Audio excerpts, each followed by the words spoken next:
तो चलिए फ्रेंड्स, टीचवुड की इस इंटरव्यू प्रिपरेशन सीरीज में स्टार्ट करते हैं केवी की गाथा को। It's all about KVS. So the journey of केंद्रीय विद्यालय और the central school system is one of the most remarkable stories in the public education. Yes, केंद्रीय विद्यालय जिसे हम स्टार्टिंग में सेंट्रल स्कूल सिस्टम इस नाम से भी आप जानते थे, सेंट्रल स्कूल सिस्टम। ओके, तो स्टार्टिंग में जो 20 स्कूल इसके ओपन हुए थे वो सेंट्रल स्कूल के नाम से ओपन हुए थे, ठीक है, जिन्हें बाद में केंद्रीय विद्यालय किया गया। आइए पढ़ते हैं इसके बारे में आगे। Is one of the most remarkable success stories, yes, and what started as a small specialized initiative to support military families, what military families के लिए start किए गए थे, okay, and the largest and most prestigious school chains in the world।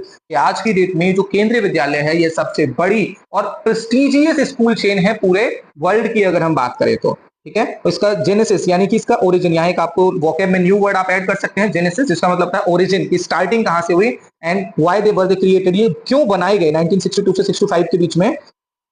आप देखेंगे कि November 1962 the government of India approved a scheme based on the recommendation of the second central pay commission। सो यहां पर एक simple सा question आपको मिलता है जो बहुत इजीली आपसे केंद्रीय विद्यालय के इंटरव्यू में पूछा जा सकता है कि किस बेस पर या किसके रिकमेंडेशन पर केंद्रीय विद्यालय संगठन के जो स्कूल्स हैं स्टार्टिंग में, यानी जिन्हें हम सेंट्रल स्कूल्स के नाम से जानते थे, उन्हें लाया गया था। तो ये सेकंड सेंट्रल पे कमीशन था जिसके रिकमेंडेशन पर ये स्टैब्लिश किए गए थे। ओके, और प्रॉब्लम क्या थी, क्यों लाया गया?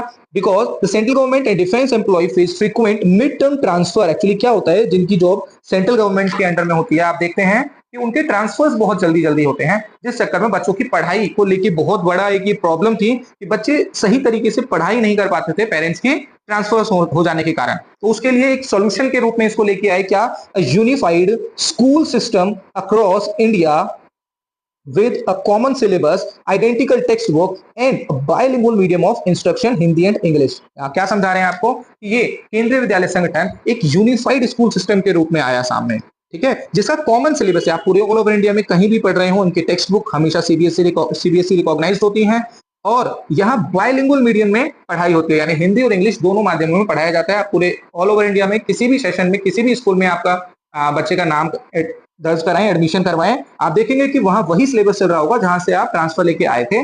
जब न्यू स्कूल में आप जाते हैं वहां भी सेम सिलेबस होगा, ठीक है। क्या कहते हैं, द लॉन्च इन 1963। तो 1963 में इसका ऑफिशियली लॉन्च होते हैं 20 रेजिमेंटल स्कूल। कितने?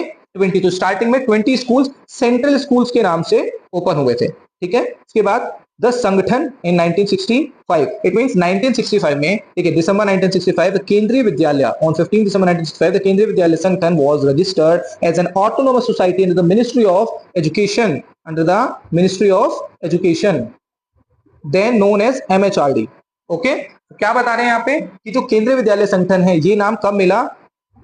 1965 में, ऑन 15 दिसंबर को, ठीक है, इस नाम से रजिस्टर किया गया। इससे पहले इसे सेंट्रल स्कूल्स के नाम से जानते थे। और ये क्या है, अभी भी कई लोगों को यह भ्रम होता है, वे इस इल्यूजन में ही जीते हैं कि जो केंद्रीय विद्यालय संगठन है यह पूरी तरह से सेंट्रल गवर्नमेंट स्कूल्स हैं, बट ऐसा नहीं है। देखिए यहाँ साफ साफ मेंशन किया गया कि it is an autonomous body, it is an autonomous body under the ministry of education, जिसे हम पहले किस नाम से जानते थे? MHRD, यानी ministry of human rights and development, ठीक है। लेकिन अब उसका नाम क्या कर दिया गया है? Ministry of education. यहाँ एक और आपको फैक्ट मिलता है कि MHRD का नाम बदल के आज की डेट में मिनिस्ट्री ऑफ एजुकेशन कर दिया गया, ठीक है। इस तरीके से 1970 से लेके 2000 तक अभी जो इसकी डेवलपमेंट चल रही है, ग्रोथ हो रही है, जो इसकी इवोल्यूशन हो रहा है, आज भी कई सारे केवीज न्यू ओपन किए जा रहे हैं, ठीक है। एंड आप देखेंगे कि जो अभी आपको बताया कि जिसके जितने भी हैं उसी भी सीबीएसई एफिलिएटेड स्कूल्स होते हैं, सभी के सभी, ठीक। ग्लोबल फुटप्रिंट की अगर इस पर हम बात करें तो 3 केवी ऐसे हैं जो इंटरनेशनल ब्रांचेस हैं, यानी केवी की। कहां कहां पर हैं इसके बारे में आप जानेंगे कि टोटल 3 केवीज हैं, और कहां कहां पर हैं? एक है काठमांडू में, जो कि नेपाल के अंदर, नेपाल की राजधानी है, नेपाल में आता है। दूसरा है तेहरान में। तेहरान कहाँ की राजधानी है इसके बारे में आप कमेंट करके बताएंगे, तेहरान कहाँ की राजधानी है। और तीसरा है मॉस्को, यानी रशिया में, ठीक है। तो 3 केवी ऐसे हैं जो कि इंडिया से बाहर हैं। इसके अलावा आगे बात करें कि केवी के स्ट्रक्चर जो है, it's a massive network into multiple regions. यहाँ पे टोटल 25 रीजन्स केवी के हैं। इट मींस केवी अलग अलग रीजन्स में बांट रखा है जिसके अंडर में स्कूल्स चलते हैं। तो 25 टोटल कितने रीजन्स हैं? 25 रीजन्स हैं, आप देखेंगे तो, ठीक। जिसको कौन हेड करता है? Deputy commissioner. कौन हेड करता है? Deputy commissioner. इसके अलावा कुछ जीट होते हैं, जीट इन्हें बोलते हैं, जीट यानी कि zonal institute of education and training. ZIET की फुल फॉर्म को जरूर याद कीजिएगा, आपसे इंटरव्यू में पूछा जा सकता है। Zonal institute of education and training, zonal institute of education and training, ठीक है। और ये क्या काम करता है? To ensure continuous professional development for teachers. अगर आपसे पूछा जाए कि जो केवी के जीट हैं, जीट टोटल कितने जीट्स हैं? 5। क्या बताया मैंने आपको? जो रीजन है वो है 25 और जीट कितने हैं? 5। तो जीट का वर्क क्या है? जीट का वर्क होता है टीचर्स को प्रोफेशनल डेवलपमेंट करवाते रहना, ठीक है, कि वो अपने टीचिंग को और बेहतर कर सकें, जिससे कि क्वालिफाइड टीचिंग बच्चों तक पहुंच सके। ओके, आगे देखते हैं कि केवी के बारे में क्या बताया गया है। आगे वो कहता है टोटल फंक्शनल स्कूल्स। आज की डेट में इसमें बताया गया है कि टोटल फंक्शनल स्कूल्स 1330 है, ठीक है। बट आप यहाँ पे जब बताएंगे तो आप 1250 प्लस इतने भी बता सकते हैं, कोई दिक्कत नहीं है। आज की डेट में फंक्शन है क्योंकि इसके बाद अप्रोक्स 85 स्कूल्स न्यू ओपन करने का अभी बीच में प्रपोजल आया था, और टोटल स्टूडेंट्स जो एनरोल्ड है वो कितने हैं? 1.37 मिलियन। इसे आप चाहें तो अप्रोक्स 1.4 मिलियन भी आप बता सकते हैं, 1.4 मिलियन प्लस इसके स्टूडेंट्स आप बता सकते हैं। टोटल वर्कफोर्स यानी कि इसका टोटल स्टाफ कितना है? टोटल स्टाफ है 56,000 plus teaching and non teaching staff है जो आज की डेट में केवी में वर्क करता है, ठीक है। और इसके बारे में इंफॉर्मेशन मैं आपको पहले दे चुका हूं कि टोटल इसके 25 रीजन्स हैं एंड 5 जीट्स हैं। ओके, आगे देखते हैं पीएम श्री एरा। अभी आपको पता है कि पीएम श्री स्कीम लॉन्च की गई। कब लॉन्च की गई थी इसके बारे में आप कमेंट करके बताएंगे।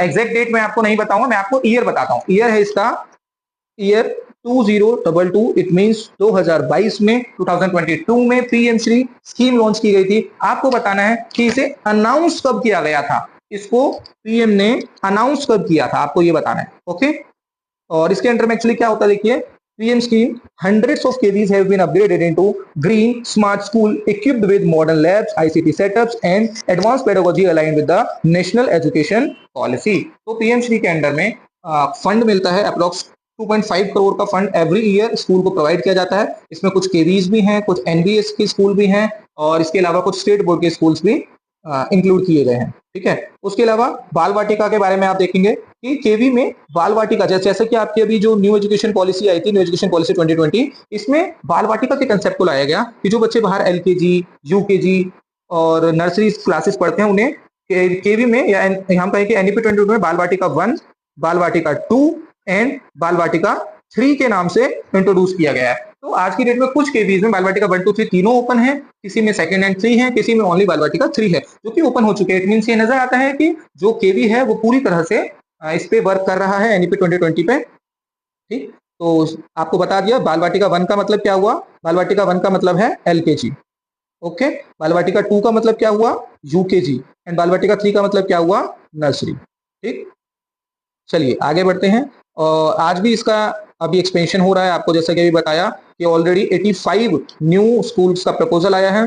और अभी भी देखिए केवी की इतनी डिमांड क्यों है मार्केट में, तो आप देखेंगे कि आप देखिए एक्सेप्शनल रिजल्ट हैं इसके, क्या कि ये जो प्राइवेट स्कूल्स हैं उनको पीछे छोड़ते हुए आज भी 99 to 100% रिजल्ट आज की डेट में भी केवी सीबीएसई बोर्ड्स में यानी 10th एंड 12th क्लासेस में देता है, जो कि एक बहुत बड़ी बात है कि प्राइवेट स्कूल्स को भी आज की डेट में इसने पिछाड़ा हुआ है। आप आगे देखेंगे, because students come from every corner of India, KVs naturally cultivate a culture of Indianness and secularism। कि यहाँ पर इंडियननेस एंड सेक्युलरिज्म हमें देखने को मिलता है, क्योंकि सभी स्टेट्स के, सभी तरीके के, सभी कल्चर के लोग हमें केवी में मिलते हैं। और यहाँ सिर्फ स्टूडेंट्स ही नहीं बल्कि जो टीचर्स हैं वो भी अलग अलग स्टेट से आपको देखने को मिलते हैं ड्यू टू ट्रांसफर्स। ओके, और आगे आप इसमें देखेंगे अफोर्डेबल क्वालिटी की बात करें तो ऑब्वियसली बात है क्वालिटी एजुकेशन इसमें प्रोवाइड की जाती है। From 20 regimental tents and building से स्टार्ट हुआ तो आज की डेट में 1300 प्लस टेक इनेबल इंस्टीट्यूशंस हैं।